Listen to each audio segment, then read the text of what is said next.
नाम है मदन मोहन निषाद। और मैं रहने वाला गंगा किनारे का हूँ। खाई के पान बनारस वाला और छौड़ा गंगा किनारे वाला। अपने आप को तो मैं बुढ़ा मानता ही नहीं। और अभी उम्र ही क्या हुआ है मेरा। अभी उम्र ज्यादा नहीं हुआ है सर। जैसे आपके पास अगर 100 रुपया है, बैंक में आपने रखा है, और बैंक में 100 रुपया रखा है, उसमें से आपने अगर 75 रुपया खर्चा कर दिया है, तो आपके पास 25 रुपया है। लोग आपको पूछेंगे कितना बचा है, तो आप बताएंगे कितना रुपया है, तो आप बोलेंगे कि 25 है मेरे पास। उसी प्रकार हमने अपने जीवन का 77 साल खत्म कर दिया है। अब मेरे पास बचा ही कितना है? 23 वर्ष तो बचा है। और आपको अगर विश्वास ना हो, तो आपको विश्वास दिलाने के लिए हम आपको दिखाना चाहते हैं अपना सर्टिफिकेट। ये मेरा है, जो अलग से है। ये भी अलग से है। अब मैं आपको अगर बताऊं, तो जिसका दांत नहीं होता वो आदमी होता है या बच्चा होता है? अभी तो मेरा दांत ही नहीं आया। तो हम आपको बतावें कि ये कोई भी व्यक्ति अगर ये कहते हैं कि किस उम्र में करना चाहिए, बंधुवर, हम लोग को तो ये लगभग 50 के बाद ही ये बिजनेस हमें मिला। बुढ़ापे में मिला था। अगर जवानी में मिला होता तो बता दिए होते दुनिया को कि क्या होता है आरसीएम। अब आपके बीच हम अपनी बात पे आना चाहते हैं। ये हमारा स्लाइड अगर आपको दिखाई पड़े तो थोड़ा बताएंगे दीदी। Okay sir. जी सर, दिख रहा है। ये आज का JRCM 8 PM 85।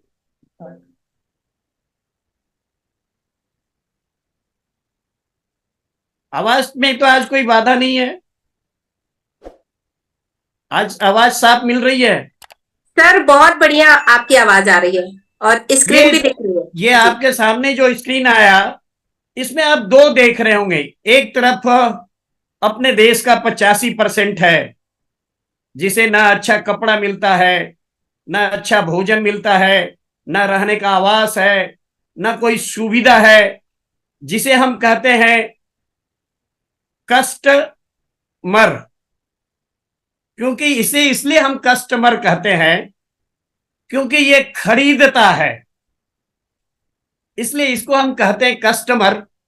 और दूसरे तरफ है ये 15%, जिसको कहते हैं कि ये जब तक ये कष्ट से मरेगा, ये लोग आराम से जिएगा।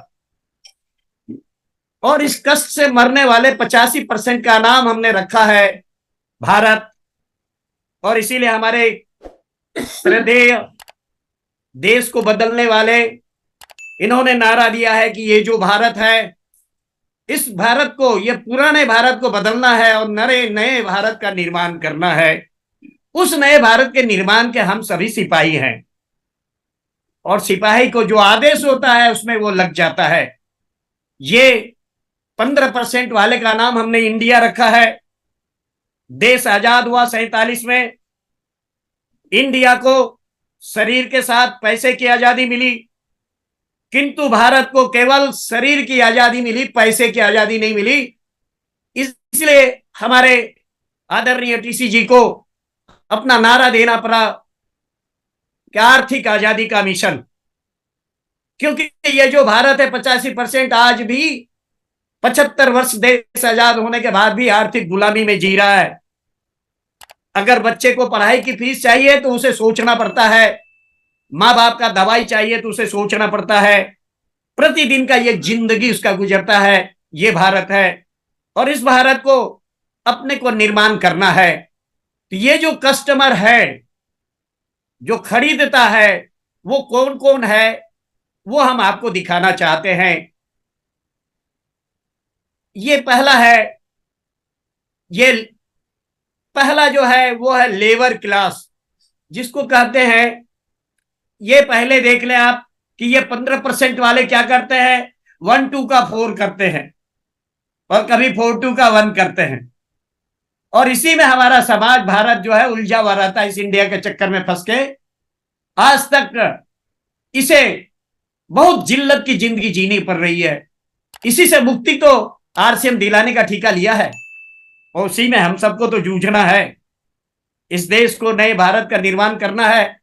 ये जो कस्टमर है वो कौन कौन सा व्यक्ति कस्टमर है 85% में, वो हम आपको दिखाना चाहते हैं।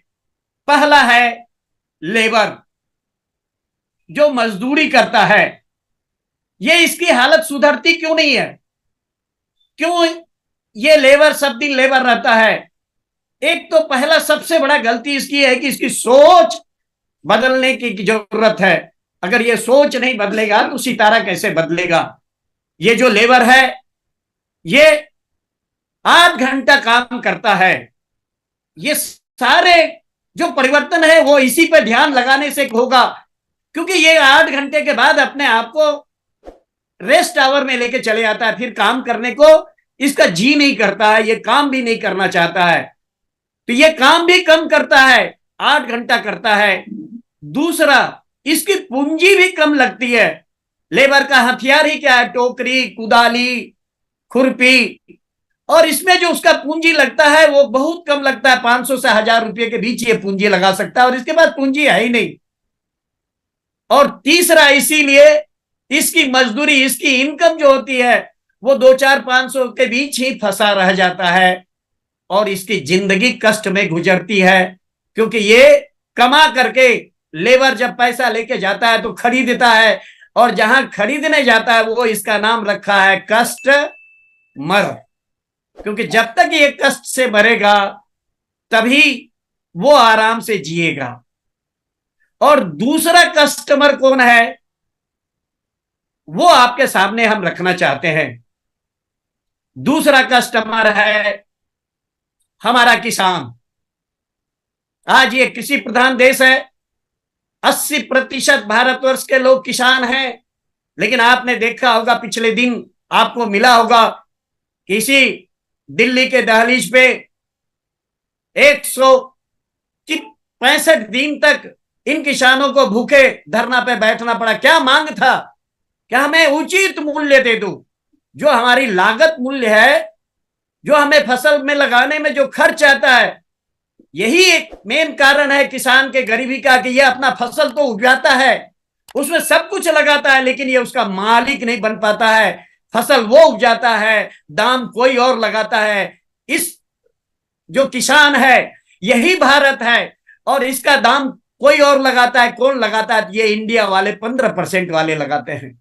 लेकिन 15% वाले जो भी उत्पादन करते हैं उसका दाम वो खुद लगाते हैं, और अपना मुनाफा, सारी इनकम, सारे इन्वेस्टमेंट लगा करके और तब मुनाफा रख के उसका दाम लगाते हैं। जो सबसे बड़ी सुविधा, ये सुविधा किसान को नहीं है। और अगर किसान पूरी ताकत से उपजा भी लेता है फसल को, तो एक समय ऐसा आता है कि उसका फल, जो भी फसल है, वो मार्केट में जाता है, लेकिन लेने वाला कोई नहीं मिलता। और इस कारण से दूसरा जो है, जो कष्ट में मरता है, वो है किसान। और तीसरा, किसान का पूंजी तो बहुत लगता है, लेकिन फसल का दाम नहीं होने के कारण हम तो यही कहते हैं कि भारतवर्ष में सबसे ज्यादा, ऐसे तो हमारे देश के बहुत सारे स्टेट हैं, बंगाल है और कई स्टेट है जहां सरकार भी जुआ खेलती है, लॉटरी खेलती है। लॉटरी जो भी सरकार खेलती है तो इसका मतलब जुआ खेलता है। तो उससे भी बड़ा अगर जुआ खेलने वाला कोई भारतवर्ष में है तो वो है किसान, जो हर साल जुआ में हारता है, फिर भी जुए में बैठने से बाज नहीं आता है, क्योंकि उसके सामने कोई भी दूसरा कोई रास्ता दिखता नहीं है। लाचार होकर वो फिर खेत की ओर बढ़ता है, कोई समाधान नहीं है। हम तो यही बताते हैं किसान बंधुओं, अगर ये आरसीएम किसी के लिए बना है, किसी के लिए बना है, तो सबसे ज्यादा ये अगर बना है तो किसान के लिए बना है। क्योंकि कोई भी व्यक्ति जब 8 घंटा ड्यूटी देता है तभी उसे पेमेंट मिलता है। अगर कोई काम ना करे तो उसे कौन पेमेंट देगा? ये किसान बंधु हमारे रोज काम नहीं करते, वो फसल पे काम करते हैं। लेकिन कोई भी खेत में जो फसल होता है वो 6 महीने में एक फसल होता है, एक साल में उसके दो फसल ही मिलता है। अब ये 6 महीने 180 दिन में वो खेत पर काम करते हैं, 3 दिन में अपने खेत को तैयार करते हैं, 1 दिन उसमें फसल लगाते हैं, 5 दिन वो पानी देते हैं, 5 दिन खाद देते हैं, 5 दिन में वो खेत को तैयार करके काट करके फसल अपना रेडी करते हैं। इस तरह से वो मात्र 180 दिन में 20-25 दिन या 1 महीना काम करते हैं। 5 महीना उसके सामने कोई रोजगार है ही नहीं। तो जो व्यक्ति 5 महीना काम नहीं करेगा, क्या उसे कोई इनाम देगा, कोई सैल्यूट देगा, कोई उसे कुछ भी देगा क्या? मेरे किसान के गरीबी का यही कारण है। और इस देश को अगर अमीर बनाना है, सोने का चिड़िया नहीं, सोने का हाथी बनाना है, यह आरसीएम ने तय किया है। तो जिसको अगर इस देश को हाथी बनाना है, हर घर में एक अच्छा खुशहाली जीवन लाना है, खुशहाल यहां पे हर जन हो, सुख शांति से पूर्ण जीवन हो, वो कब होगा? जब ये हमारा किसान खुशहाल होगा। और किसान अगर खुशहाल होना चाहता है तो उसे जब वो 3 दिन अपने खेत को तैयार करने में लगाता है, 1 दिन वो खेत में बीज गिराता है, उसके बाद उसके पास 20-25 दिन खाली समय रहता है। क्योंकि जब तक वो गाछ 2 पत्ता नहीं छोड़ेगा तब तक वो उसमें पानी नहीं दे सकता है। और 20 दिन 25 दिन वो बैठ करके अपने घर में मायूस रहता है। अगर कोई भी किसान, इस भारत देश का किसान 3 दिन 4 दिन फसल को बो दे, 5 दिन में खत्म करे, उसके बाद जब पानी देने का 20-25 दिन के बाद मौका आता है, वो किसान 25 दिन आरसीएम करने के लिए निकल पड़े। अगर ये हमारा देश का किसान खेती आरसीएम, खेती आरसीएम, खेती किया, समय मिला आरसीएम शुरू किया, फिर आरसीएम शुरू किया, फिर उसके बाद समय हुआ खेत में आकर के पानी पटा दिया, फिर आरसीएम शुरू किया, फिर खेत में आके खाद बीज लगा दिया, फिर आरसीएम शुरू किया, और फिर आकर के जब समय हो गया तो फसल काट लिया। इस तरह से अगर हमारा किसान, देश का 80% किसान खेती आरसीएम, खेती आरसीएम, खेती आरसीएम ये करना अगर शुरू कर दे तो ये भारत सोने का हाथी जरूर बनेगा, कोई माई का लाल रोक नहीं सकता। ये फाइनल समझ लें आप। और यही आरसीएम करना चाहता है, किसान बंधु को बताना चाहता है कि तू आरसीएम से जुड़ जा। इस भारत का नक्शा आरसीएम और किसान को मिल करके ये सोने का हाथी बना के दिखा देना है विश्व को, और ये बन के रहेगा। और तीसरा है ये जॉब करने वाले लोग। ये भी 8 घंटा काम करते हैं और इनकी पूंजी नहीं लगती, क्योंकि जब ये पढ़ते हैं, क्योंकि जिस समय ये पढ़ते हैं उस समय ये जॉब कैसे मिलेगा इसी की पढ़ाई, कागज की पढ़ाई पढ़ते हैं, स्किल की पढ़ाई नहीं। स्किल की पढ़ाई नहीं दी जाती। अपने देश में सबसे बड़ा खराबी है, उसके डिटेल में हम आज थोड़ा कम करेंगे। ये जो हमारे जॉब करने वाले बंधु हैं, इनकी इनकम, ये भी 8 घंटा काम करते हैं, 8 घंटे के बाद अपने आप को सेफ जोन में लेके चले आते हैं कि अब हमें क्या है, क्योंकि वो रोटी से ऊपर उठना नहीं चाहते। वो 10,000, 15,000, 20,000 जो भी, क्योंकि ये 85% समाज नौकरी को भगवान समझते हैं। लेकिन प्रतिदिन जब ये 1 तारीख को पेमेंट उठाते हैं, 10 तारीख तक तो इनका बड़े मस्ती में चलता है, और 10 तारीख के बाद फकाकसी शुरू होता है। और उस समय अगर दूध वाले आ जाए तो ये उनको कहते हैं 1 तारीख। अगर कोई मास्टर का पैसा देने की बात आ जाए तो उसको बोलते हैं 1 तारीख। अगर कपड़ा साफ करने वाले आ जाए तो 1 तारीख। इसके जीवन में केवल 1 तारीख याद रहता है। और फिर 10-20 दिन के बाद वो रस्सा कसी शुरू होता है। नमक तो हल्दी नहीं, हल्दी तो तेल नहीं, तेल तो सब्जी नहीं। और आज का तो महंगाई क्या है वो आप देख ही रहे हैं। ये जॉब करने वाले का पेमेंट बढ़ रहा है क्या? लेकिन महंगाई 60 से 80 रुपया, 100 रुपया जो प्याज को होना है, तब क्या करोगे बाबू, क्या खाओगे? क्योंकि ये सबसे बड़ा देश में प्रॉब्लम है, महंगाई। और महंगाई उसे दिखाई पड़ता है जो कमाई के ऊपर ध्यान नहीं लगाते हैं। जो लोग महंगाई को देखेगा उसको कभी कमाई नहीं होगा। आरसीएम वाला कभी महंगाई को देखा है क्या? आ जाना, अरे 100 कौन कहे 200 रुपया प्याज हो जाए तो भी मस्ती में आरसीएम वाला खाएगा, क्योंकि उसका ध्यान हमेशा महंगाई पे नहीं होता, कमाई पे होता है। और जब वो कमाई करेगा तो फिर उसको कौन महंगाई डाइन उसको परेशान कर सकता है। वो तो हमेशा मस्ती में अपना जीवन जीता है। ये है, ये 3 का 3, और यही 85% है, यही कस्टमर है। क्योंकि ये सब लोग पैसा कमा के खरीदता है, और ये एक काम करता है, केवल एक काम करता है, वो है खरीदता है। और जो भी खरीदेगा वो कष्ट में मरेगा। तो फिर आराम में जीता कौन है, वो आपको हम आप दिखाना चाहते हैं। ये है, इसका नाम है रिटेलर। क्या इस रिटेलर का लेबर से, ये कस्टमर से ज्यादा पूंजी नहीं लगता है क्या? क्योंकि वो जो लेबर था, वो जो किसान था, वो जो जॉब करने वाले थे, उनकी पूंजी कितनी लगी थी? आप उसकी तुलना करके देखें तो एक रिटेलर का कितना पूंजी ज्यादा लगता है। और वो 8 घंटा से ज्यादा काम नहीं करता है। अगर ये रिटेलर के दुकान पे 12 घंटा 14 घंटा ग्राहक आवे तो क्या ये कहेगा कि शटर गिराएंगे, अब हम नहीं बेचेंगे? तो ये पूंजी भी ज्यादा लगाता है और काम भी ज्यादा करता है। इसीलिए ये काम ज्यादा करता है, पूंजी भी लगाता है, इसीलिए ज्यादा पैसा उस कस्टमर से कमाता है। क्योंकि कस्टमर एक काम करता है, वो केवल खरीदता है, और ये रिटेलर 2 काम करता है। ये कहीं से खरीदता है और किसी को बेचता है। ये 2 काम करता है, खरीदता है और बेचता है। इससे मतलब है कि जिसको पैसा ज्यादा कमाना है तो उसको 2 काम करना होगा। अगर वो अपनी जिंदगी को बदलना है तो उसको 2 काम करना होगा, खरीदना होगा और बेचना होगा। यही तो आरसीएम कह रहा है आपसे हाथ जोड़ करके, बाबू, अरे बाबू आजा और आरसीएम से सामान खरीद, और अपने समाज को अमीर बनाने के लिए उसके पास जाके बेच। खरीदना है और बेचना है, 2 ही काम तो करना है।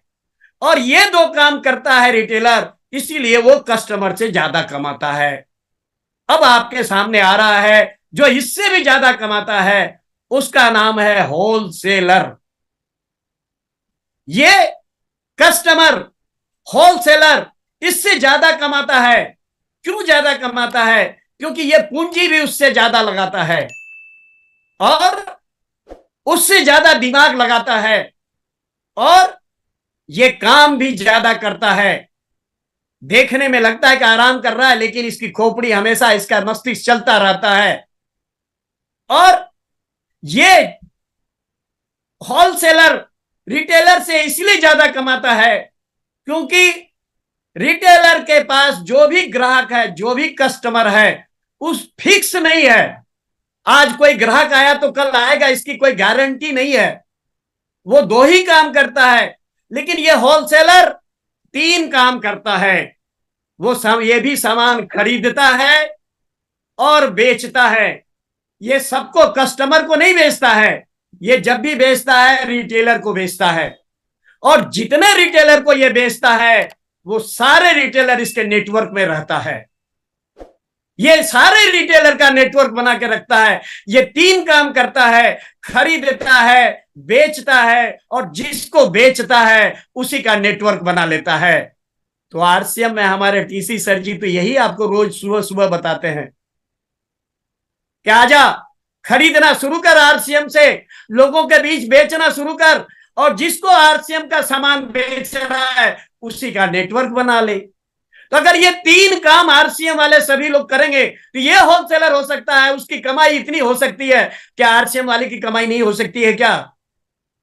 हम आपको यही समझाना चाहते हैं कि बंधुआर, आपके पास कोई दूसरा विकल्प नहीं है। क्योंकि इन लोगों के पास तो पूंजी है, पैसा है, इनके पास सारे साधन है। तो ये होलसेलर हो गया, रिटेलर हो गया। आपके पास क्या है? इस भारत के पास क्या है? तो बंधुआर, हम अपनी वाणी को यहीं पे विराम देंगे और आपके बीच अब आ रहे हैं ये आगे जो है, माय नेम इज डायमंड, सारे समस्या का समाधान। आप अगर अपने जीवन में डायमंड बनना चाहते हैं तो डायमंड बनाने वाला व्यक्ति कोई और नहीं है, अगर आपको डायमंड बनना है तो इस व्यक्ति को, जो जिसका न दांत है, उम्र भी इतना है, जब इस व्यक्ति को ये डायमंड बना सकते हैं तो आप सब जवान लोगों को क्यों नहीं बना सकते? उसको तो तराशना बहुत आसान है। मेरे पास तो बहुत सा झंझट है, बच्चों की शादी, बच्चों की पढ़ाई, आगे की लड़ाई, बहुत सारे परेशानी है। आपको क्या है? आपको तो इन सारी चीज से भी मुक्ति है। आ जाओ ना इस डायमंड बनाने वाले व्यक्ति के शरण में और इनके बताए रास्ते पे आप चल दो। फाइनल है, आप डायमंड बनोगे, कोई रोक नहीं सकता है।